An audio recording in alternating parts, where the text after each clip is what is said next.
We had almost no activities, maybe one activity a month, and everything was just doom and gloom and feeling sorry for ourselves. And she said to Charlotte and I one time, she said, "This is crazy. We have the most Nobel Prizes." You know, as Americans, of course, we think about that being in Stockholm. We have the most Nobel Prizes, you know, we have the best universities. We lead the world, and we can't do a luncheon? Are we crazy? Charlotte and I are like, yeah. My gosh, we are Americans. I'm sure we can do this. You know, and I have to say about Patty, she was very, I don't think I said this because now I'm not going according to my script here, but Patty was very humble. She was very proud to be an American, but very humble and not arrogant about it, but just, she wanted to have a good image in the way that Charlotte and I both felt. So we thought, yes, that was perfect. Okay. So, Patty came up with a plan.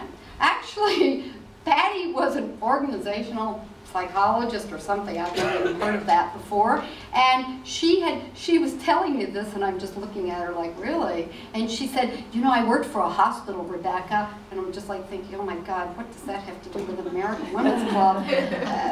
But she said, you know, and I restructured like the board, and she started talking about that. None of this made any sense to me, but I just went, oh well, okay, whatever. So she really got control of it.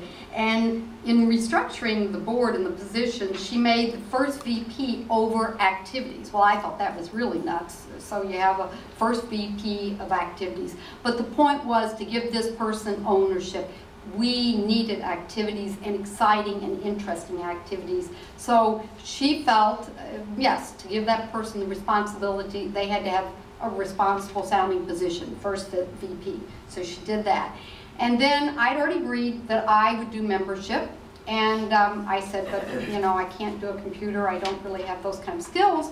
So I said, I'll do membership, but we have to split it. We have to have somebody to do the database. And I want them also to be an equal partner, so split it. I don't want them on a committee where they don't feel responsible. If anything, Patty really taught me, I think that was the first time I had heard the word ownership of something like this as far as these positions on the board. But splitting this membership was really key, because then I could really concentrate on the membership part of it.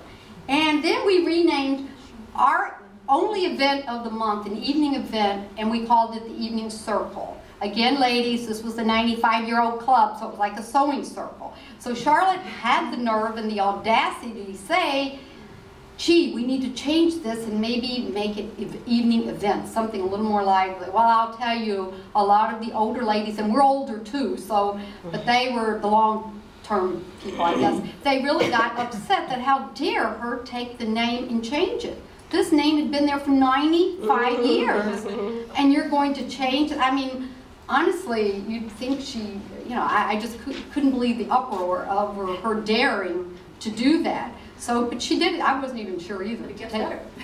She did it. She changed that name, and she made it evening event. So at least it was a little more timely. And then one of Charlotte's first events was women reinventing themselves. And boy, was that was really an exciting evening, because once you start women down that path, there's not a woman sitting there that can't tell you how many times they've reinvented themselves. So that's, I think, still today, that was one of the most interesting evening programs, or you could have it for a day program, it doesn't matter, but it was absolutely fantastic. Okay, so we continued with our restructuring. And we looked at the key board positions. And I don't know, most of the ladies in here, are most of you ladies FAWCO reps? No? Presidents? Okay, a lot of presidents. Do we have anybody who's membership? Oh my gosh, well that's exciting. That's really exciting then. Because we basically decided, maybe I decided, I don't know, that membership was the most important position on the board. And I'll tell you, I felt that way in Stockholm, I lived in Shanghai and I felt that way, and I feel that way in Chicago. I'm now in another club, just so everybody knows. I'm really crazy about this stuff. So I'm there, and I still feel membership is the most important thing, because without membership, you're not going to grow a club. So membership, so we decided membership had to be the most important. I stayed in membership, you can actually have a caretaker president if you've got a great membership person. So that's what we did. Also activities and events. And I think it's so critical to keep thinking about your activities, and especially in today's world. They just change constantly. New ideas are just coming from everywhere. And make sure, though, your membership person is working with your activities and your events, because if you don't feed new people to these things, they just die, and new people never get involved. So I'll talk about that a little later. But you have to think about, these guys have to work together, because I tell you, it's like that movie, what was it, Field of Dreams or something. You can build it, but they won't come. Mm-hmm. So you have to invite them. You have to get them there. Okay. So while I was membership coordinator, our team became the driving force in the club. It was a lot of battles, a lot of fights. People didn't like the change. It was just real simple. They had it that, you know, it had been the way it was a long time, and they wanted to keep it that way. So we had a vision. We wanted to create a club to be proud of. I'll tell you, the American Women's Club in Stockholm, maybe 20 years before I arrived, maybe it was 30, who knows, they had been a dynamite club, an absolutely powerhouse. And then it just, like everything, it goes through cycles and falls on hard times. And people kept talking about the glory days. Well, I kept telling them we could have those days again. I was convinced, and again, I had a few people helping me convince me. It wasn't all my idea, so it was great. But people are afraid to change. So part of it, I looked at our market. What was our competition? And for us in Stockholm, it was the International Women's Club. And I know that sounds crazy to look at your competition, but I had to. I'd never been a club member.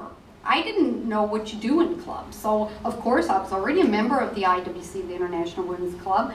And you know what I did? I looked at what they were doing and figured out how to do it better. Or reshape it, refocus it to our group.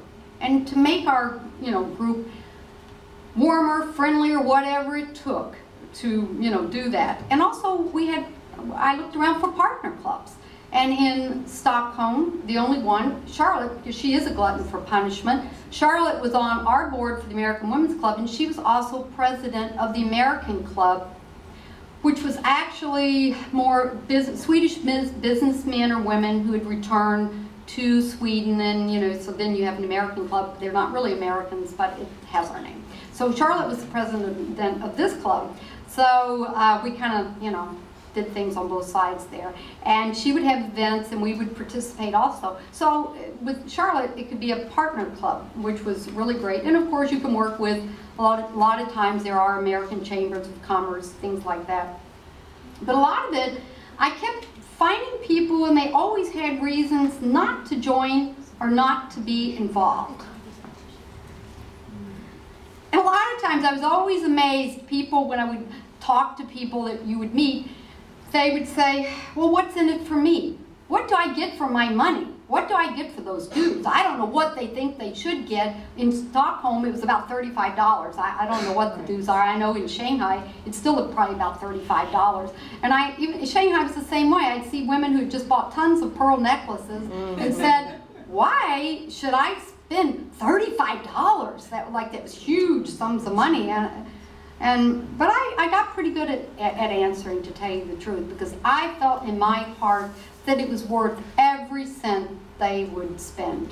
And also they have to remember, you get what you put something in, and you'll take away so much more. But you have to give to get, and people have to understand that. And also, I had the feeling that I wanted them to help me make this a proud club, and it was their obligation. They were an American. I always use that card, guys, saying that you're an American, you need help. Don't you want the club that bears your name to have that image? And so, anyway, it worked for me. So you always have to find your message of what works for you. And also, during this thing, we had to build a club that we could be proud of. Because I admit in the beginning it was a little harder for me, because I wasn't quite sure why anybody would want to join our American Women's Club until we really turned it around some. Also, people would say, well, I came here, now this is more in Europe. Asia is kind of a different thing. But people would say, well, I've come here as an American, and I want to be with the locals. I want to be with other people. Why do I just